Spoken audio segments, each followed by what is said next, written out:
ওই চেয়ারটায় যা, আমি এখানে ঠিক আছি, তুই যা। নাইস। হ্যাঁ কি? মালাটা পরে তোমাকে অনেক সুন্দর লাগছে। আকাশ, তোর সাথে সুমনের কথা হয়? মাস দুয়েক আগে একবার হয়েছিল। ও তো এখন হায়দ্রাবাদে থাকে, ওখানে নাকি কোন একটা আইটি কোম্পানিতে জব করে। তোর সাথে কথা হয় না? না, এখন চাকরি পেয়ে গেছে না, আমাকে আর পাত্তা দেয়? খাসির মাংস। দেখ, তোদের মধ্যে হয়তো কোনো ভুল বোঝাবুঝি হয়েছে। ও তো ওরকম ছেলে না। আমি একবার ফোন করবো।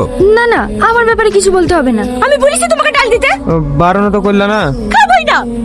বোন বোন বুড়ি? বোন বুড়ি এমনি কদিন ধরে দেখছি তুই ছোটখাটো কথাতে রেগে যাচ্ছি। তোর কি হয়েছে বলতো? আমি নিজেই জানি না আমার কি হয়েছে। আমি তো তোকে প্রিয়াসী জাগাসের সাথে ভালোবাসা নাটক করতে বলেছি, তাহলে আমারও তো হিংসা হয়েছে কেন? ও যখন তোর দিকে তাকায়, তোকে দেখে হাসে, তোর সাথে কথা বলে, তখন আমার শরীর জ্বলে ওঠে। আমি আর পারছি না, আমি আকাশকে সব সত্যি বলে দেবো। তুই প্রিয়া না, আমি প্রিয়া। তুই আমার জন্য অনেক করেছি, তোকে আর কাল থেকে নাটক করতে হবে না। এতদিনে বুঝতে পারছি ভালোবাসা।